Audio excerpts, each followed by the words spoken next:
Baiklah saudara, lintas langsung negeri kami mulakan dengan perkembangan dari Sabah. Antara tumpuannya pembongkaran penyelewengan minyak masak bersubsidi. Terus saja kita bersama Rita Olusius Malik di sana. Silakan Rita. Terima kasih, selamat petang dan salam sejahtera. Kementerian Perdagangan Dalam Negeri dan Hal Ehwal Pengguna KPDN HEP Cawangan Sandakan berjaya membongkar kegiatan penyelewengan minyak masak paket bersubsidi di sebuah stor haram tidak bernombor sekitar Batu 15 Sandakan Khamis lepas. Serbuan dijalankan kira-kira 2.30 petang hasil intipan selama seminggu. Ketua Pegawai Penguatkuasa Daerah KPDN HEP Cawangan Sandakan, Muhammad Hashim berkata 1,700 kg minyak masak dan sebuah lori 5 tan dirampas dengan jumlah keseluruhan rampasan bernilai RM20,000. Seorang lelaki tempatan berusia 45 tahun dipercayai pemilik stor tersebut turut ditahan untuk membantu siasatan. Muhammad Hashim berkata stor haram itu yang dipercayai beroperasi sejak 6 bulan lalu didapati menjalankan aktiviti pembungkusan semula minyak masak paket 1 kg yang dibotolkan dan dijual dengan harga industri yang lebih mahal. Ketika ini harga industri bagi sekilogram minyak masak cap helang ialah RM7.90 manakala harga subsidi RM2.50 sekilogram. Siasatan awal ini dia untuk menjual di pasaran tempatan dan kita akan kemungkinan dia akan ekspor ke Filipina dan pihak kita akan menjalankan secara lanjutlah. Muhammad Hashim berkata demikian kepada media di stor eksibit KPDN HEP Sandakan di Sandakan. Siasatan awal mendapati suspek mendapat bekalan dari sebuah kilang pembungkusan minyak masak bersubsidi di daerah ini.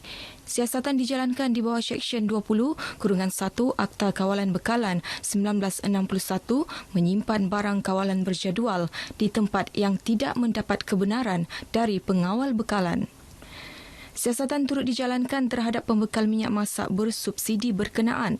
Sementara itu, Muhammad Hashim memaklumkan sepanjang Januari hingga April, KPDN HEP Sandakan telah melaksanakan 2,466 pemeriksaan premis dan menghasilkan 60 kes melibatkan rampasan bernilai RM90,503.70 atas pelbagai kesalahan di bawah Akta KPDN HEP. Selain itu, 70 aduan orang awam juga berjaya diselesaikan.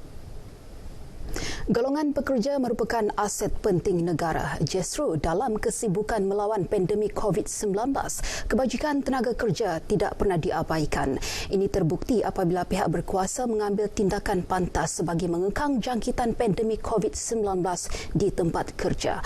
Pelaksanaan Ordinan Darurat Standard Minimum Perumahan Penginapan dan Kemudahan Pekerja Pindaan 2021 Akta 446 IO 446 berkuat kuasa 26 Februari lalu antara langkah relevan membendung penularan pandemik di kawasan kediaman pekerja.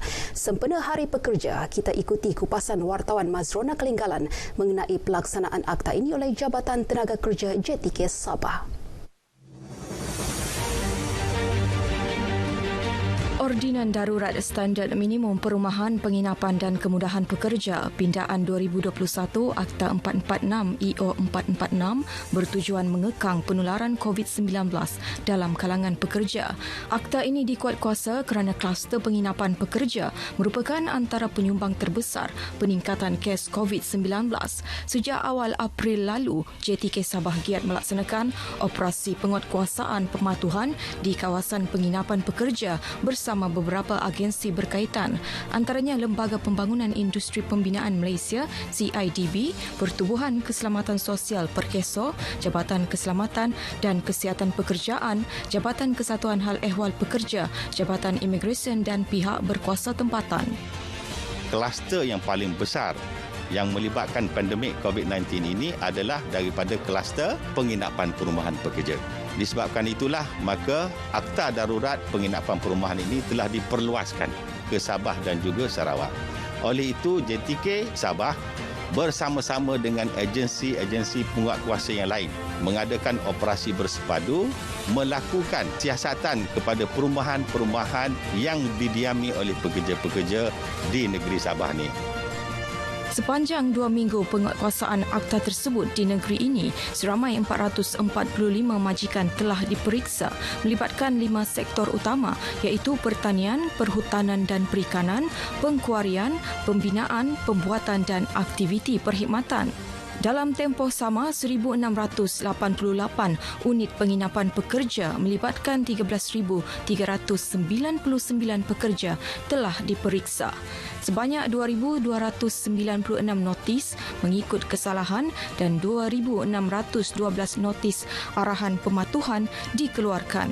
Kesalahan yang dikesan membabitkan pelbagai seksyen antaranya Seksyen 24D, penginapan tidak mempunyai perakuan penginapan, Seksyen 24E, gagal memberikan notis menduduki, Seksyen 24H, penginapan tidak mematuhi undang-undang pihak berkuasa tempatan. Jika sabit kesalahan, majikan boleh dikenakan denda sehingga RM200,000 atau penjara sehingga 3 tahun atau kedua-duanya sekali atau kompaun sehingga RM100,000 untuk setiap kesalahan. Semua majikan yang ada di negeri Sabah ini yang menyediakan penempatan kepada pekerja mereka, pertama sekali berhubunglah dengan Jabatan Tenaga Kerja Negeri Sabah supaya memohon untuk mendapatkan perakuan penginapan. Kerana dengan perakuan penginapan itulah maka JTK akan dapat membantu mereka dalam tempoh-tempoh tertentu mematuhi perkara-perkara yang perlu. Sesungguhnya keberkesanan akta ini dalam memutuskan rantaian pandemik memerlukan kerjasama pelbagai pihak, khususnya majikan yang turut bertanggungjawab menyediakan tempat tinggal lebih selesa untuk pekerja masing-masing.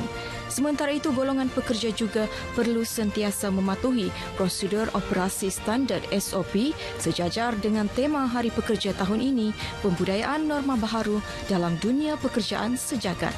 Mazrana Kalinggalan, Berita RTN.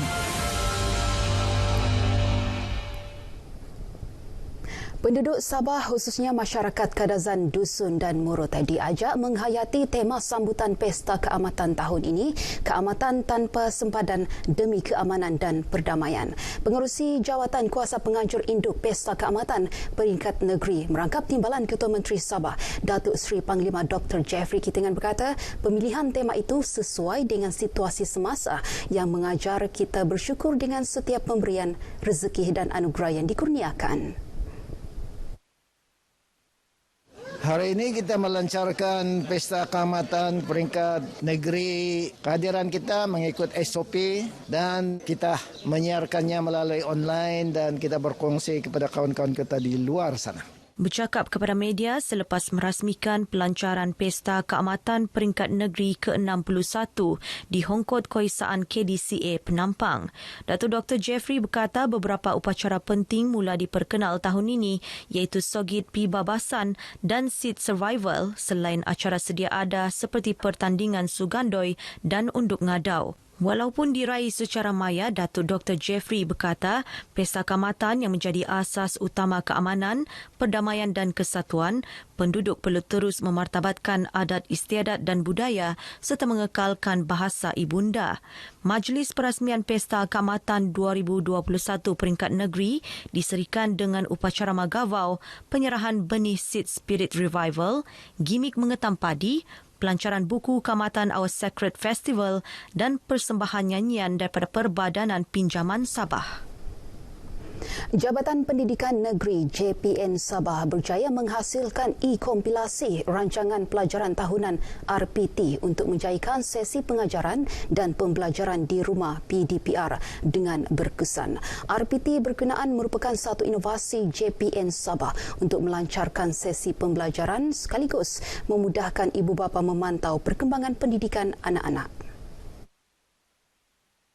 Majlis Pelancaran E-Kompilasi Rancangan Pelajaran Tahunan RPT JPN Sabah disempurnakan Menteri Tugas-Tugas Khas Merangkap Exco Pendidikan Negeri Datuk Muhammad Arifin Muhammad Arif. Dengan adanya RPT, Rancangan Pelajaran Tahunan yang diusahakan oleh Jabatan Pelajaran ini, maka ia akan memudahkan anak-anak kita kerana RPT ini boleh diakses atau dicari, dirujuk oleh ibu bapa sendiri. Dan ini juga akan memudahkan para guru, khususnya guru-guru yang baru.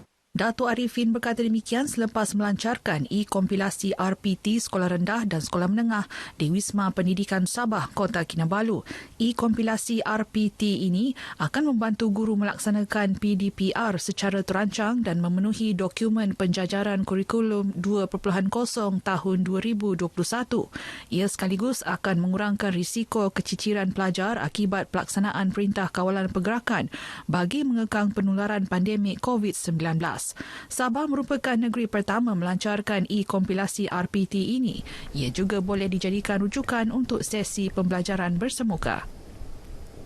Konsert mini Sabah VFM yang jelung kali bersiaran secara langsung menerusi Facebook dan siaran radio Sabah VFM berjaya menarik tontonan 2,700 orang. Program ini memberi peluang kepada penyampai radio Sabah VFM menonjolkan bakat nyanyian sekaligus menjadi penyampai serba boleh ketika ke udara. Konsert mini Sabah VFM ini merupakan acara kemuncak sambutan hari ulang tahun RTM ke-75 dan ulang tahun orkestra RTM ke-60 di Sabah. Program ini dijayakan oleh gabungan penyampai unit pelbagai bahasa Sabah VFM iaitu Kadazan, Cina, Inggeris, Dusun, Murut dan Bajau. Harapan saya program ini seumpama begini harus diteruskan dan semoga para penonton terhibur dengan mini konsert ini menerusi Facebook Sabah VFM. Penganjuran konsert mini ini hanya melibatkan tenaga kerja RTM sebagai mematuhi prosedur operasi standard SOP yang ditetapkan. Baik, sekian perkembangan dari Sabah petang ini. Selamat menyambut Hari Pekerja. Jaga diri dan sentiasa patuhi SOP. Kembali bersama Norlela, silakan. Rita, terima kasih. Baiklah, solat Sunan Aidilfitri